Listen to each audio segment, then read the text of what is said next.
Drop the point. Drop the point. Drop the point.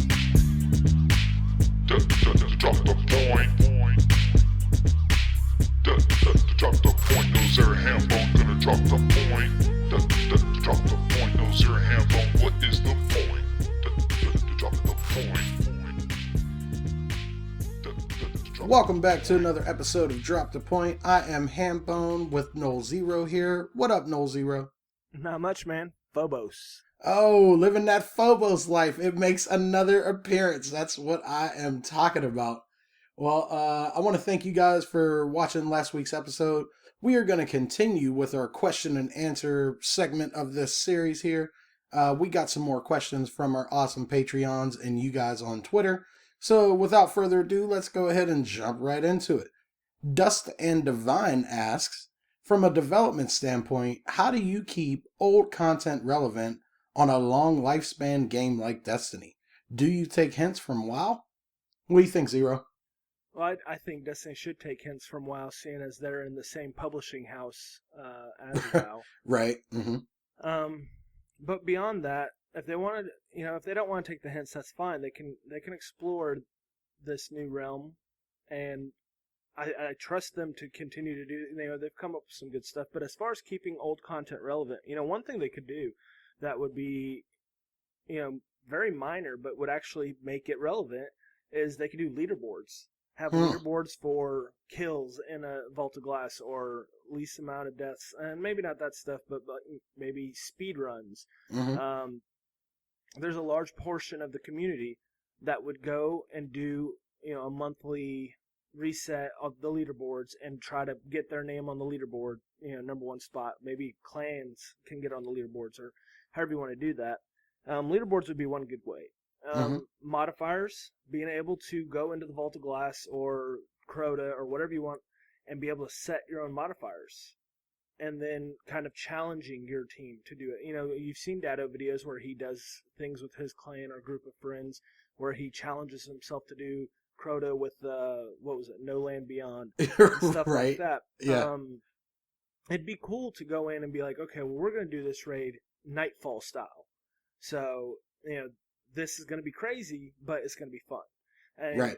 You could, there's a lot of clans out there that would really appreciate being able to say, hey, we're going to do a raid night and we're going to do Nightfall raids. Mm-hmm. Or, and just challenge the raid teams to try stuff differently. So those are a couple ways they could do it. I don't think that Vault of Glass and stuff will be able to stay relevant forever in the sense that people, 5 years down the road are going to be like, oh, we need to do our Vault of Glass on reset this week. But they could do stuff to make it fun to go back and play it. So inside of the life cycle of the game, so Destiny 1 is still out right now, so this is the appropriate time to do what you were suggesting, is to have those modifiers, and I think that would be cool, and it's relevant because if you look at third-party situations like Clan Wars, that's what's keeping a lot of these people playing. That's a different leaderboard that's hosted by somebody completely separate that allows you to enter your clan into a database with other clans and compete to see who has the highest clan crucible score and all those type of things. So I think it's super relevant for Bungie and Destiny in general to have that type of ability to have those leaderboards, because when you get into the long life cycles of these games, you have to look at who's going to be playing a game after all the hype is worn off. It's the diehards. So the diehards want to be rewarded. They want to be known for their achievements that they've done. So I agree with you wholeheartedly that needs to be in the game immediately. And you actually took my answer. So we will go ahead and move on from that one. Our second question is coming from Scoobaroo. Scoobaroo asks, should companies stop making games for last gen and why? What makes gamers stuck on certain genres? Those are two separate questions, so we'll attack them differently. Let's go with the first one first. Should game companies stop making games for Xbox 360 and PS3?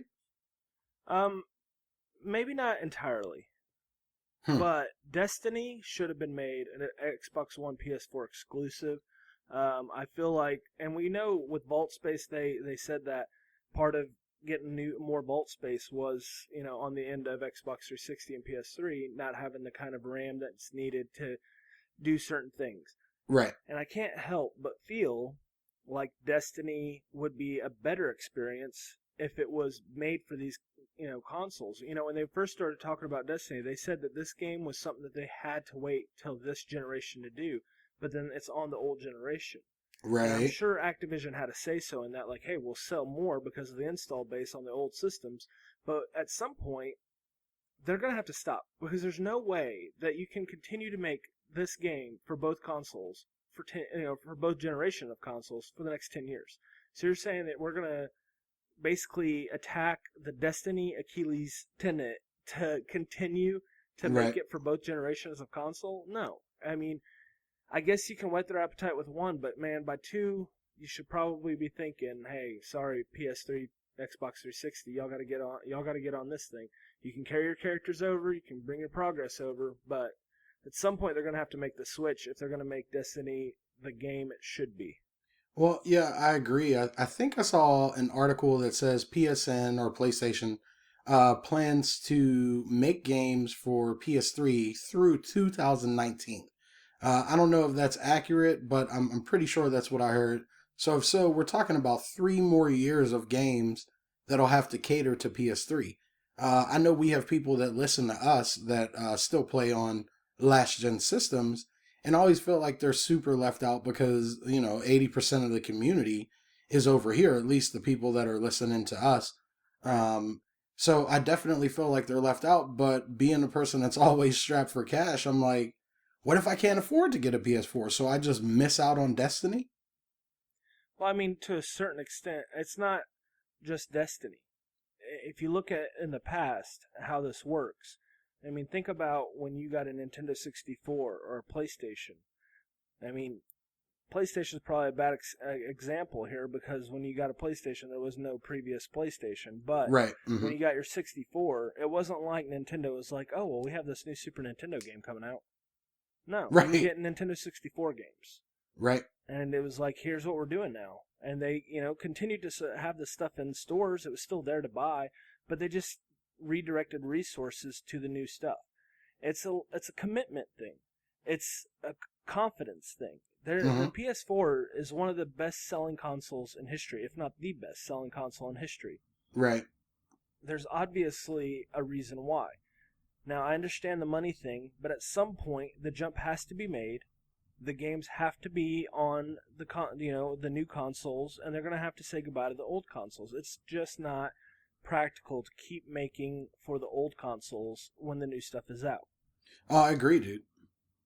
Yeah, and I guess it's also not fair to people who have made the jump.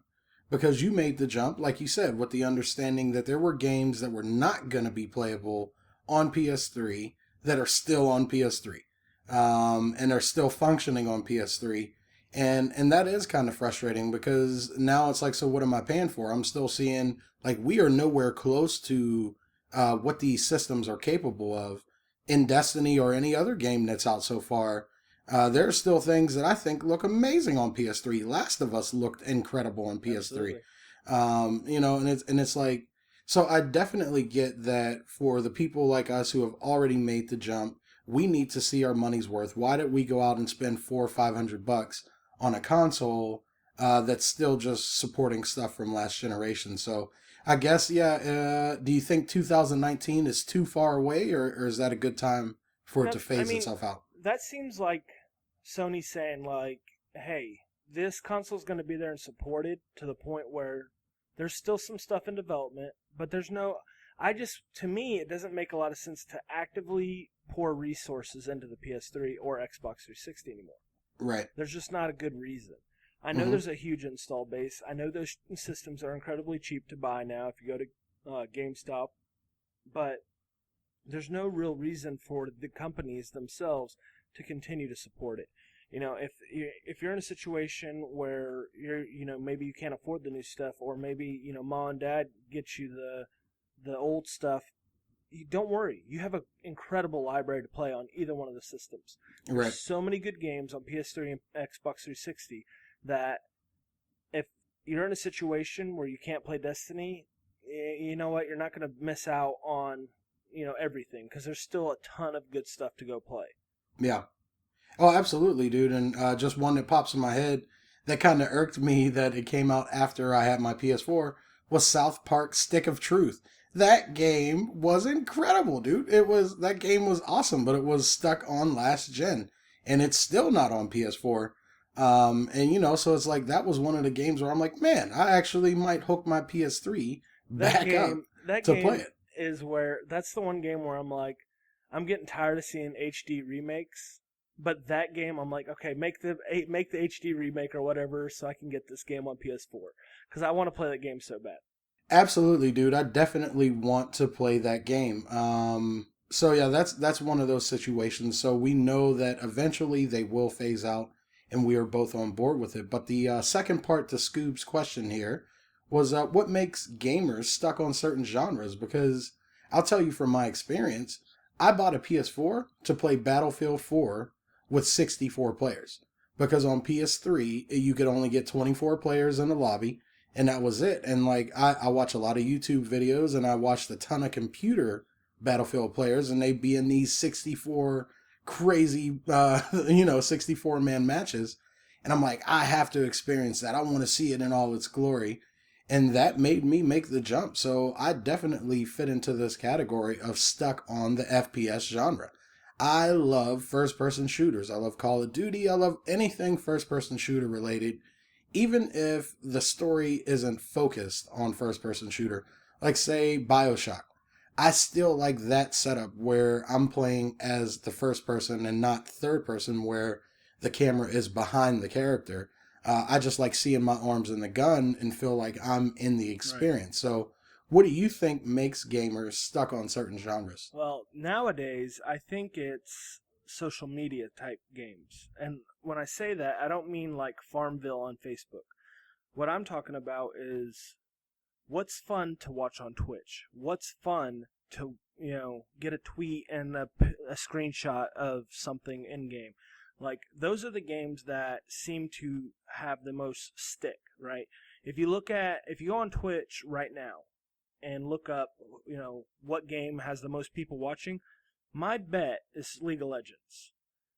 And that game is incredibly fun to watch. It has a huge following, and people that aren't necessarily into playing it will watch it because it's the football of video games right now. Right. First-person shooters are the same thing. It's being able to sit down. I can go watch someone play Call of Duty or Destiny and immediately understand what's going on. Mm-hmm. There's not a lot of explanation needed for me to watch it and say, okay, well, I get what's happening. But I think it's things like that. Rocket League, it's bust on the scene, and it's probably in the top 10 right now on Twitch. Mm-hmm. It's an extremely fun game to watch. If you play it, you instantly feel like, okay, well, I can do this, and you understand how you play it. But then you watch some of these other people play it that are amazing at it, and then you're like, it's just that thing where you're like, okay, now I want to go do it because I can do what that guy did. I can emulate him if I watch him. Right. I can watch what he's doing and learn this game and play that. And I think those are the games that people are getting stuck on the most right now. I think that there's going to be games that come into focus for a little bit, like Witcher 3, something that's undeniable, right? Witcher, right. Dragon Age, Bloodborne, Mm-hmm. these games, Batman, these games that don't have a huge social aspect to them, they will come into frame and people will be interested to see what's going on with them. Especially something like Bloodborne that's brutally hard to watch people fail over and over and over again at it. Yeah. But they'll be fun, but they'll drop quick. The market for them, as far as people being stuck on them and wanting to watch it and wanting to hear about it on Twitter and stuff like that, that's going to fall quick. Because once those games are mastered by some of the best people kind of are like, okay, cool. The community as a whole is done with that one. Mm-hmm. We're on to the next one. Things like Destiny is able to stay very relevant because it has the regular content coming out, right? It's got that Call of Duty syndrome going on where every so often they got another expansion pack coming out. Right. So Destiny can't get out of the news because every 3 months they've got something to talk about. Right. Whether it be a patch, new content, whatever it is, they constantly have something coming out of somebody's mouth to say, oh, look at Destiny, what they're doing now. Right. No, absolutely. And I think another thing that plays into keeping people stuck in certain genres is what's your fantasy? I know for me, that was my initial draw to FPS was that as a kid, I always wanted to be, special ops. Murder people? Yeah. Well, I don't want to say that in case the FBI is listening or something. But no, seriously, dude, like I wanted to be, Army man, G.I. Joe, if you will. So when I got into gaming, that was the first place that I looked. And that's why I fell in love with Battlefield. When you jump inside of a tank and you put your headphones on, it sounds like you're inside of a tank. There's noises and things creaking that you would imagine should be creaking inside of like a 2-ton vehicle.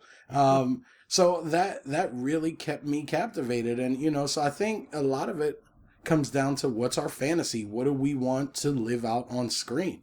And if you find that, that's for you FPS or it's role playing or whatever else, you can tell because that's 9 times out of 10, what you're going to see that person playing is going to be in that genre.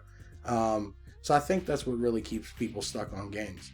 But that is going to do it for us today, guys. I want to thank you so much for watching. I want to thank Scoobaroo and Dustin Divine for their awesome questions. If you guys want to send us a topic, you can email that to onpoint@aimassistgaming.com.